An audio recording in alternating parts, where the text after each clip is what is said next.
Okay then, so bullet point 3 is looking at sport as a commodity. Now, before we go any further, we need to explain what a commodity actually is.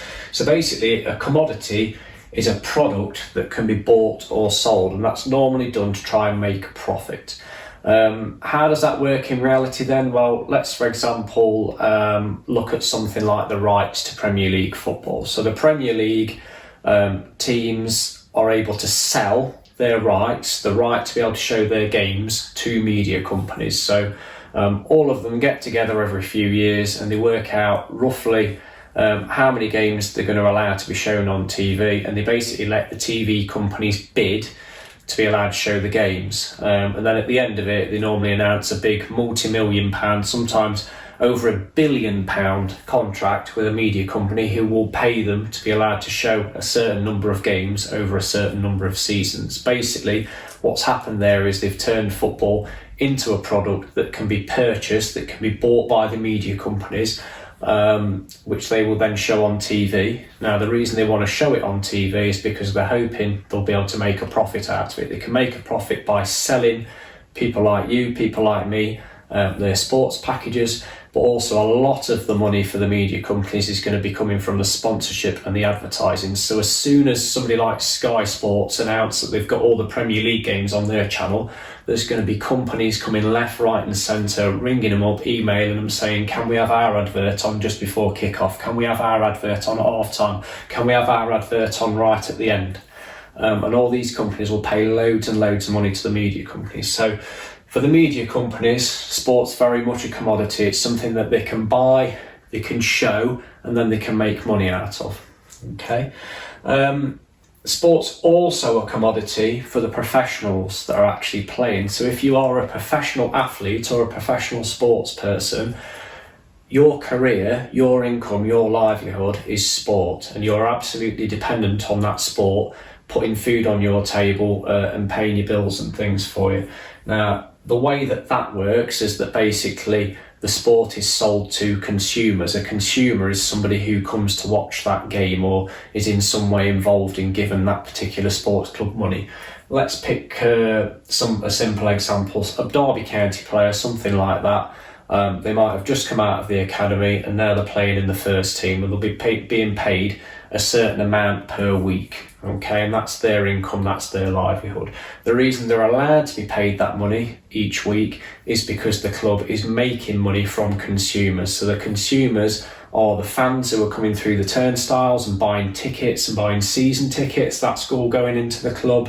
And it's also obviously all the other money that the club can make through selling things like merchandise, through selling streaming packages, through selling football shirts, things like that. All that money goes into the club, and then some of that money is paid to the players as their wages. Now, other things that we need to think about is that sports need the media and sponsors in order to actually make money for themselves as well. So you can't just rely on consumers, you can't just rely on people coming and buying tickets and things to be able to make money. So the other way that money is made is obviously by, like I mentioned earlier, selling your TV rights. So each club in the Premier League is given a certain amount of millions of pounds per season by Sky TV, and in exchange for that they have to let Sky's cameras in, show their games.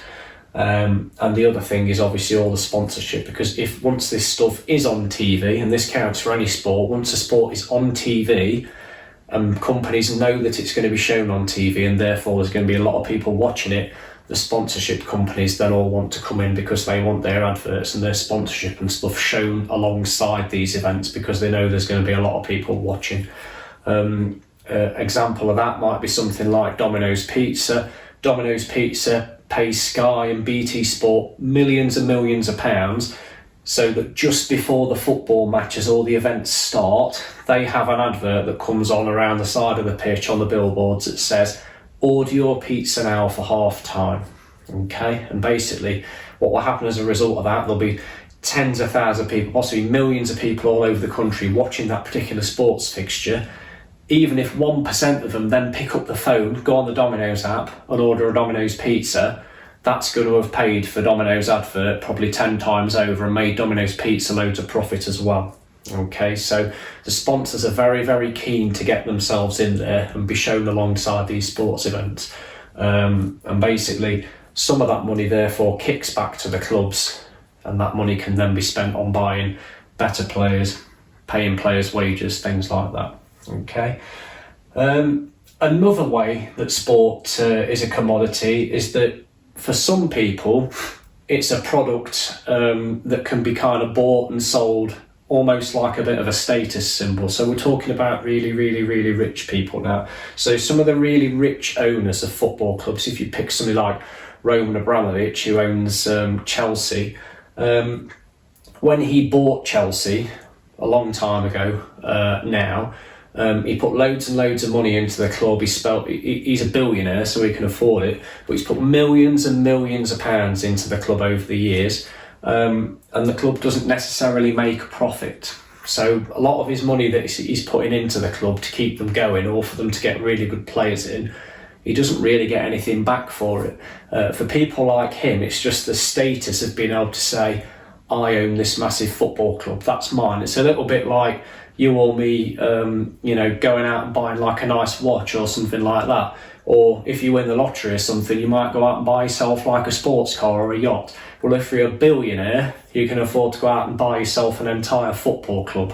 Or they might have a football club in one country and they might have a basketball club in another country, and etc, etc. So for these billionaires, it's very much like a status symbol. So sport is a commodity for them because it's just a product that they can buy and show off, just like I could go out and buy a watch and show that off to people. Now, there are some people who have been able to actually turn a profit from sport, and a good example of that would be the owners of Manchester United. Now, Manchester United fans would probably disagree with this because they don't necessarily like what the owners have done at times with Manchester United, but basically it's a pair of American businessmen that own Manchester United, and what they've done over the years is they've basically tried to turn Manchester United into a big global brand. So what they've done is they've gone out and sold merchandise and products and things with Manchester United badges and logos on it all over the place, all over the world, and as a result of that, they've made a hell of a lot of money. They also, to try and make Manchester United more well known around the world, each summer, when it's meant to be the break for the players, they send the players off all over the world, different countries and things where perhaps football's not that big, and they get them to go over and play some games against perhaps some of the local clubs and teams and things like that to get them more well known. That then gets them a fan base in a new country, and obviously once you've got a fan base, you've now got another load of people who are going to be going on your website, buying your shirts, buying merchandise, buying X, Y and Z. So they've actually been able to turn a profit from Manchester United. Manchester United are a profit-making club, but there's a hell of a lot of clubs that aren't. In fact, over half of all the Premier League clubs make a loss each season, and their owners are just throwing money at them basically because for them it's like their hobby, it's their toy, it's their thing to show off with. I've got so much money, I'm so rich that I own a football club. Okay, so that is sport as a commodity, product that can be bought or sold. Obviously some people make a livelihood out of it, some people use it as a bit of a hobby, and some people are genuinely trying to do it to try and turn a bit of a profit.